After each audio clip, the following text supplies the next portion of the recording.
Assalomu alaykum.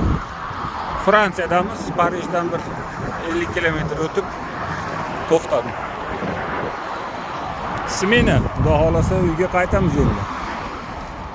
Ish tugadi. Ertaga busda kelib, shopir qolib meni olib ketishadi, xudo xolasa. Hozir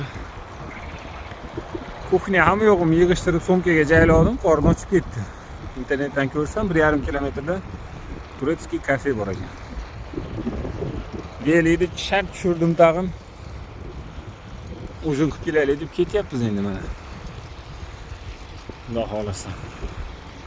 Beliydi bori ham yaxshi ekan, shunaqa payt. Buğdaylar mana bosh chiqarib, lekin hali sarg'aymadi.